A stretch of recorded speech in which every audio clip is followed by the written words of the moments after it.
Welcome back to another video, Clocked Out Sports. This is Commanders Talk. Yes, the Lions put belt to ass, but still repping the gear no matter what. I'm Z Shaw.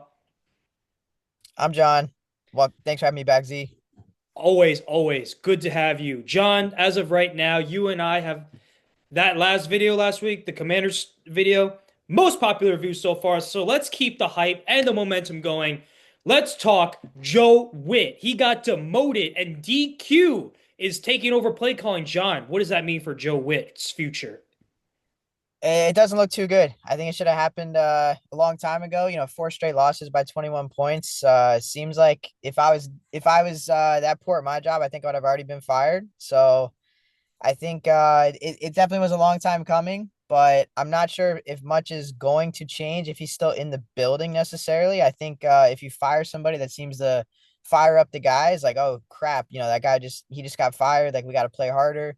I mean, maybe coming through, DQ, I think calling the plays could help a little bit, but he's still in the building. I don't think he was probably fit to be calling plays in the first place. Definitely not fit. Seems like a nice guy, but it seems like defensive guys, defensive coordinators, they need to be like juiced up. They got to have a lot of energy. Jack Del Rio was pretty chill. Ron Rivera, pretty laid back. But you look at a guy like Kelvin Shepard, who's never called plays. He's so hype on the sideline. He looks like a bodybuilder, like running across, yelling and all that. I want to see that from our DC. Dan Quinn can do that. But also, Dan Quinn's the head coach, so he's already got a lot of responsibilities. He got burnt out in Atlanta by calling defensive plays and being the head coach. He doesn't want to do that. But hopefully, DQ can. The schemes are so bad. Like maybe DQ can fix the schemes because why is it third and one, fourth and one, and guys are playing off ball and they're wide open? Why? It has to be scheme, John. Like it has to be. The injuries don't help, but the scheme. I mean, you're basically running elementary school football. I've never played football. I've never coached football. I don't have to watch hours of film to tell you that they're running the same exact play back to back to back, and there's zero adjustments. Jameson Williams is cutting across the middle like three plays in a row. It's just inexcusable. If we can see it as casual onlookers and fans, you have to know the people that are watching film 24 hours, 7 days a week, they're picking up on this stuff if the casual viewers are able to see it from our TV. Absolutely. And I just want to point out Bobby Wagner, Hall of Famer, one of the best middle linebackers of all time. I saw something during the game. He looked confused. He was like looking at the sideline, like yelling and like putting his hands up, like, what are we doing? Like, what is the call? So there's miscommunication. If Bobby Wagner doesn't know the scheme or the play or what he's doing, that's a problem because Bobby Wagner is one of the GOATs as a middle linebacker. So For that's sure. a big issue. And these guys are NFL players. You're not just going to be like walking around and be like, hey, there's a guy there. Let me just let him be there and like, let me not contest or defend him at all. That doesn't make sense. So here's the problem. Joe Witt is DQ's buddy, so he wasn't going to embarrass him and fire him mid-season. Maybe I think DQ was like, okay, I'm going to put this on myself because I think if he let Joe Witt write it out, DQ would have been on the hot seat, which would be unfortunate. For sure. No, a change had to happen, but he's still in the building. We'll see if they can scheme up anything different to stop the Dolphins. But I can see Achane and Waddle going off on us. We don't have any speed to cover those guys, and it could be in for another long day. Oh God, I don't want to. It's not what I want to hear, John. I know they just rolled the Bills, but if we can win this game, have the bye, get Jaden and Terry back healthy, we could make a run. I know I'm being super optimistic, maybe a little naive and delusional, but they're our two best players. And we get them back, the offense is already clicking. We're scoring 22 points with backups. Cliff Kingsbury is a master, creative genius, offensive genius. So we just need our two best players back. And I think if they can milk the clock and control the tempo and time of possession, the defense can stay on the sideline longer. And we have to win out the rest of the games to make the playoffs, to be a wild card. Yeah. But who do we have to beat out? The Bears? Um, just the Bears, in my opinion, because the Packers and Lions are going to the playoffs, and then the Rams and Seahawks will make it. So that just leaves the last wild card spot for us and the Bears if we make a run. But that's a big if. Yeah. I mean, getting obviously getting the offensive guys back would be big, but with this defense, even if Jaden is back, you're gonna have to have like what happened last year in the playoffs with the Lions, and they just give you turnovers to steal possessions because this defense isn't stopping anybody right now. We'll see after the bye and after Dan Quinn calling plays if there's any adjustments, but you got more faith than me, Z. So I respect it. I appreciate that. I'm very, very hopeful. But let's talk about DC candidates. Who do you want to see us bring in? I personally would love Robert Saleh, but he's not leaving San Francisco unless it's a head coaching job. Yeah. No, I mean, I don't really. I think you got to go with somebody younger. I mean, you saw Mike McDonald with Seattle, and now he's obviously the head coach. But I think if you can bring in a young, like you said, energetic, hungry defensive mind to come in and, obviously you can improve the personnel in the offseason, hopefully, and, get a young, hungry DC in here that wants to come in and have that energy and bring that, what did Joe Witt say? We were going to come downhill, we were going to hit. I Yeah, haven't seen anything. I think that he was talking about the offense coming downhill on us. arrive violently. That's what Yeah, they keep exactly. preaching. I'm like, you know who I actually want to see? Al Harris. He's the DB's passing game coordinator for the Bears. Not passing game coordinator, like whatever that secondary coach, Al Yeah. Harris. We sent an interview request to the Cowboys at the time, and they denied it and rejected it. So I think we go after him, promote him, because he worked with DQ. So you bring in someone like that. Apparently, he has a lot of energy. He's forcing a lot of turnovers with the Bears. He was with DQ with the Cowboys. They forced a lot of turnovers over there. And I thought Joe Witt was the mastermind behind that, but apparently he wasn't. So bringing a guy like Al Harris, promote him, give him the keys, let him run the show. That's a possible candidate for me. Let's talk about the game quickly. You were right on the bet. They put belt to ass. I knew it. Uh, Deron Payne got ejected. But from the video, yes, we saw him punch Amon-Ra St. Brown. You can't do that ever. Unacceptable. But Amon-Ra St. Brown throws a punch too. He didn't hit, but it was in front of the ref, and the ref doesn't do anything. So it's like, do you have to hit someone to be called a flag and get ejected? Because Amon-Ra does throw a punch. Yeah, no, that's why I'm glad we were a little bit delayed recording this because now the other side of the story comes out. That video starts circulating. Obviously, two wrongs don't make a right. Payne can't act like that. We need him on the field. But you can tell Kinlaw was not lying in his post-game presser. Amon-Ra did throw the first punch, but as we all know, the NFL, they always get the retaliation guy almost 9 times out of 10. So the refs seem to be right there looking at it, doesn't get flagged. Payne gets, ejected, flagged in the game. The officiating is never equal. It's never fair. But, at least we can see that Payne wasn't just doing that unprovoked. Obviously, he shouldn't let someone get to him where he loses his cool like that. Mhm. But you can tell that, those guys were drawing at our guys and, they've had enough. It's a frustrating season. They're getting run up and down the field on. It doesn't excuse the action, but you can at least see that, St. Brown wasn't 100% innocent like he was claiming either. Hell no. And I know St. Brown, he's a great player, don't get me wrong. But he's a little corny saying like, "Oh, I know everyone drafted in front of me." Well, remember last year De'Ami Brown like outperformed you in the playoff game last year and he was drafted ahead of you, even though he's not better than you, St. Brown. And also like St. Brown seems like not a diva, but like he likes a lot of attention, dyeing his hair blue.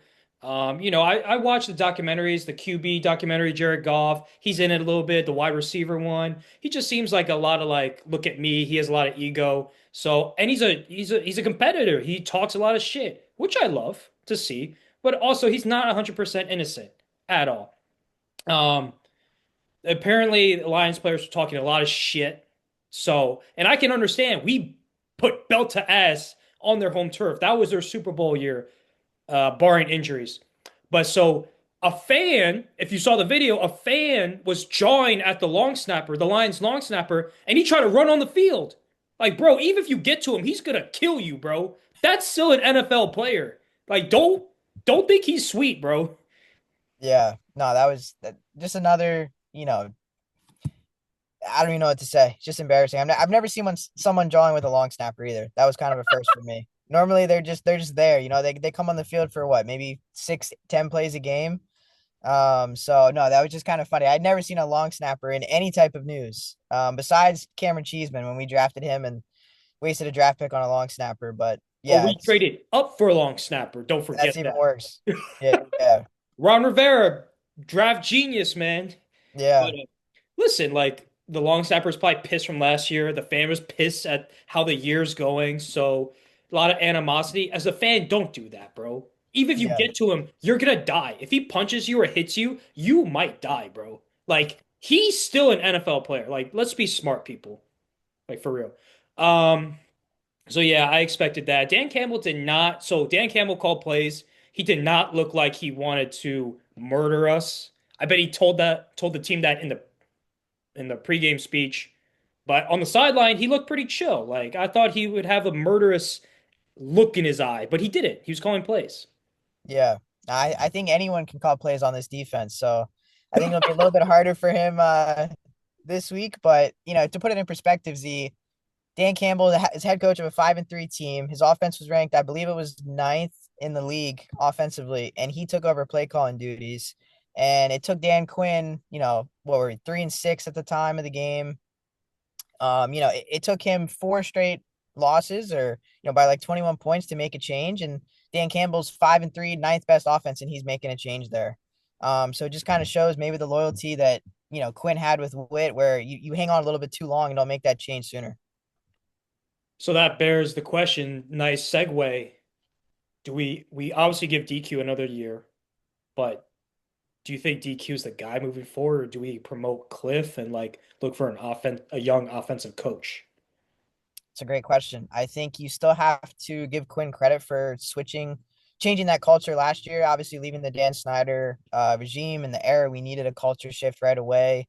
The brotherhood, all the guys talked about it. Everyone bought into it. No one thought we were going to make the championship game last year, and I think he still, in my opinion, deserves another year, another shot because that was a huge 180 from where we had come from for the past 20 plus years with Snyder. So, he turned it around last year. I know the injuries and everything this year have kind of let it go off the rails, but if we can see some improved defensive play, I'm not even saying they have to win these games moving forward, but just if we can just see a punt. I'm just asking for a punt, man. I just want to God. see one punt. I think they said that our opponents have punted once in the last two games, and that was when Seattle was just trying to run out the clock and just end the game, and they ran it three straight times. I mean, if I can just see a punt in the first half, I'll be happy. Our standards are that low. It's honestly crazy. Let's talk about the injuries. So Trey Amos, our best corner, out for the year. Treylon Burks, who we just signed, first round pick talent, who looked pretty good against Lions, made some catches. He's not playing in Madrid against the Dolphins. So it's just like I kind of get the old guys getting injured and it sucks, but then you want to see the young guys, Trey Amos, Treylon Burks, Luke McCaffrey, who got hurt. You want to see them take the opportunity. Let them get on the field. Let them grow and develop and see what we can do with them. You want to see Luke get his chances. And we've been saying, oh, Luke's dynamic with the ball in space, but he's not maybe not the best route runner, or he doesn't get the chances. Like the ball's not being thrown his way. With the injuries to the Terry's, like he had his chance, and now it just sucks to see that because we don't know how good Luke McCaffrey can be. How good can Treylon Burks be? Could he replace Noah Brown next year and be wide receiver two on the outside with Terry? How good can Trey Amos be? Can he be like a Patrick Surtain too? Well, that's being optimistic. But he's our cornerback one, but we want to see him develop and get better. And now these guys are hurt, which just sucks. For sure. No, especially in not a total loss season yet because you got optimism Z, but just in terms of this is the time you want to get those young guys reps. You want to see what you have for the future. You want to look at what pieces you're going to keep next year. You have a lot of guys on expiring 1 year deals. We need to see who's going to stick around, who's going to be here for the future and the next couple seasons. The play that Amos got hurt on, Quan Martin, terrible tackle attempt again. Just gets I just can't he hasn't made those tackles this year. And then it just sucks. The pile just got pushed on him. His leg gets caught underneath. You got lineman pushing Gibbs. Just an unfortunate play for Amos because I think he was actually playing pretty well. With the injury to Lattimore, he was going to get more reps. It's just a shame. And then Treylon Burks, like you were saying, first round talent a couple years ago. Young guy. I'd much rather him get run than Chris Moore and Robbie Chosen. These guys are vets. On the downside of their career. Burks could still have some upside, but unfortunately, this is what happened in Tennessee. He just can't stay healthy.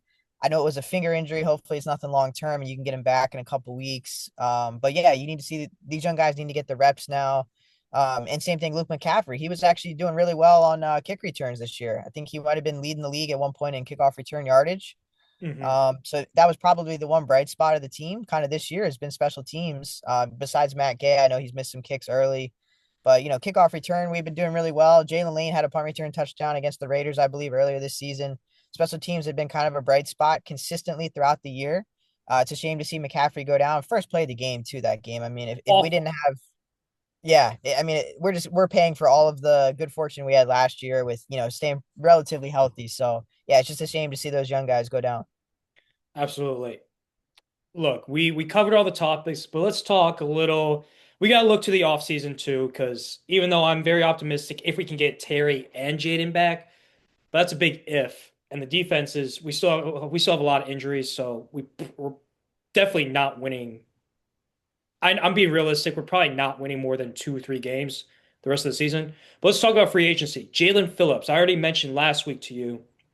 I said we got AP's got to throw the bag at him. I know AP's got to rebuild this roster because of Ron Rivera's horrible drafting, but Jalen Phillips is an elite talent, and he's not going to resign with the Eagles because he wants the bag, and the Eagles can't afford to pay him. They're going to have to pay Jalen Carter, and then you're going to have to pay Quinion Mitchell and Cooper DeJean.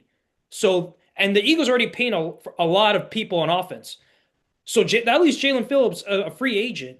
I say AP throws the bag at him, stay in division, get him 3, 4 years and just throw him 100 something million. Like, what do you think?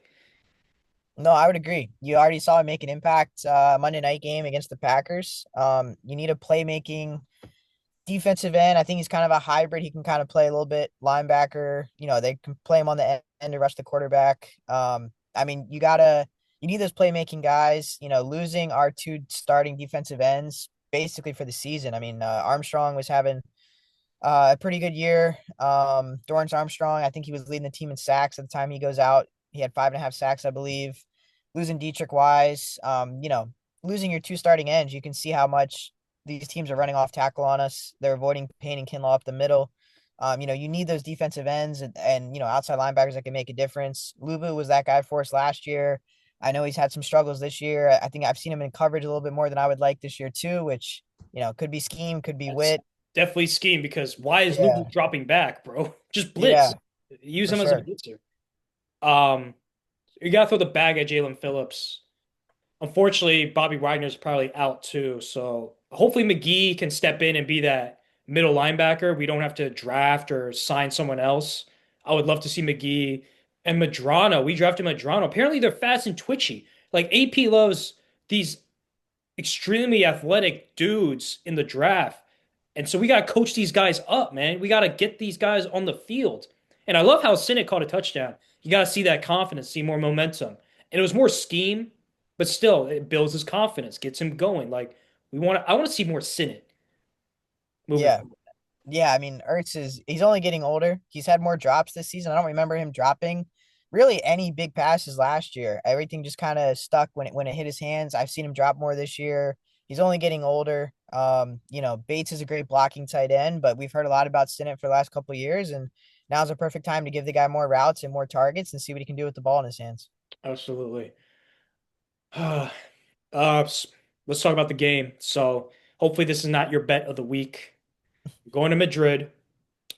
We're playing the Dolphins, who just came off an emotional, huge win against the Buffalo Bills. What's your prediction for the game?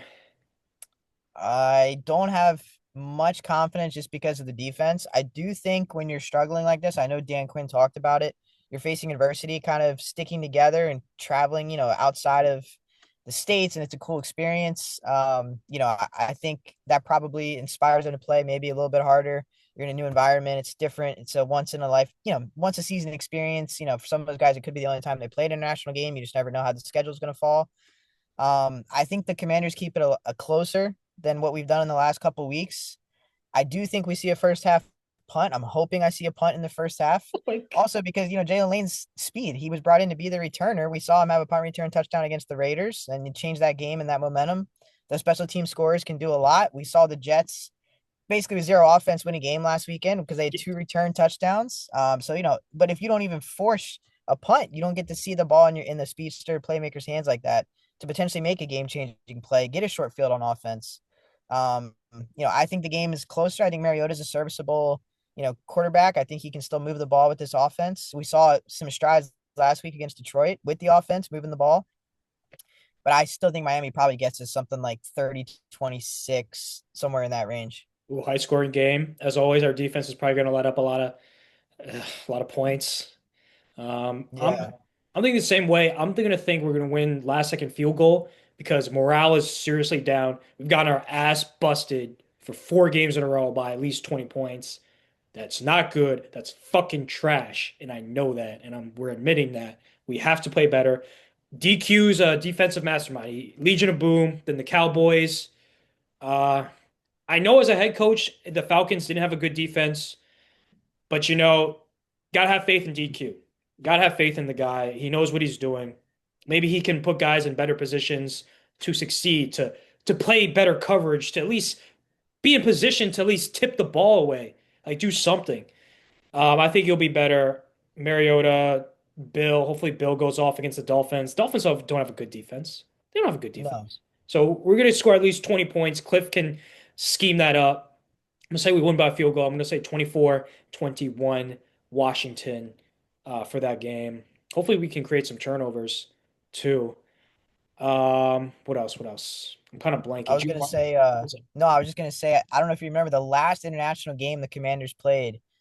We were at WAC and we were watching in the conference, like the little conference room. I forget what, Oh, yeah, yeah, and yeah. it I was against remember. the Bengals, and he had like a 30-some yard field goal to win it. And I think it was Dustin Hopkins at the time, and just completely missed it. We ended up tying. Shanked it. I remember he Yeah, tied. I was like, I'd rather lose. yeah, exactly. I remember we were watching that. So hopefully we don't have a similar outcome this time with a missed kick and a tie. Nothing worse than a tie. Nothing worse. Go for the win or you just lose. They were just a better team than you. Oh, excuse me. I just want to point out 2 things before we wrap up. Number one, I was going over the Lions Reddit, and everyone's saying like Deron Payne was a piece of shit for punching St. Brown and how we're a dirty team and all that. And I was like, bro, I like the Lions. I'm a big Dan Campbell fan. I'm a golf fan. I love your offense. I was gonna root for you to make the playoffs, but no, I'm not. Haha. If we don't make the playoffs, I'm gonna root for the Rams. Fuck you, Lions fans. I know you don't care, or if any Lions fans are watching, but why would you say that? We're both been poverty franchises for a long time. Like we're kind of in this together. Yeah. No, I mean when we played them last year, the Commanders played the Lions last year in the playoffs. I was hoping the winner of that game was going to beat the Eagles. I mean, anyone but the Eagles. Exactly. Yeah. If it's not us, like you, like come on now. Anyone but the Eagles. Like if I can't have the Eagles win again, I would. I don't know what to do. I can't talk my shit. I'll just have to like admit it. Oh, Sirianni's a good coach, which he's not. He's mid. And I'll have to say, oh, Jalen Hurts might be a great quarterback, which he's only good. I'm like John. I might have to admit that. I Exactly. not admit it, but I might have to like be wrong on that. I'm like, no, I can't. I can't be Yeah. wrong on that. Um, any doom and gloomers, you have to trust AP. I just want to say, when we were looking for a GM, Adam Peters was like the Ben Johnson of GMs. He was like the hot new assistant GM that everyone wanted, and he was only taking very few interviews. Okay, just mind you, he was selective with his interviews. So he was basically telling teams, I'm not going to a trash team, trash franchise like the Browns or the Jets. He chose Washington. Why? Josh Harris, his Mitchell Reyes, Magic Johnson. They hired Bob Myers. I know he's a basketball guy, but Bob Myers is extremely successful champion, so he knows what he's talking about, what he's doing. Adam Peters is that guy. DQ might not be, in my opinion, but Adam Peters trusts in AP. Second year, Eagles fans wanted Howie gone because Howie missed on a few draft picks. Hell, he missed on 2 wide receivers, Aguilar and Jalen Rager. He missed on Justin Jefferson. Like, and now he's hitting all these trades and draft picks. Trust AP is all I'm saying. Sure. Okay. You got anything else? No, I was just gonna say, if you're still watching, disclaimer, I'm parked. Don't worry, I'm not driving. I know I'm in a car, but I am parked in the parking lot. We safely recorded this video. No worries there. All right, all right. Well, yeah, nothing else. Thank you guys for watching. Really, really appreciate it. Like, comment, subscribe for more videos. Comment down below. The Commanders about to beat the Dolphins in Madrid. We'll find out. I'm Z Shaw. I'm Jay. Jay. Jay Nice. Jay Nice. I like it. Yeah. In the meantime, deuces.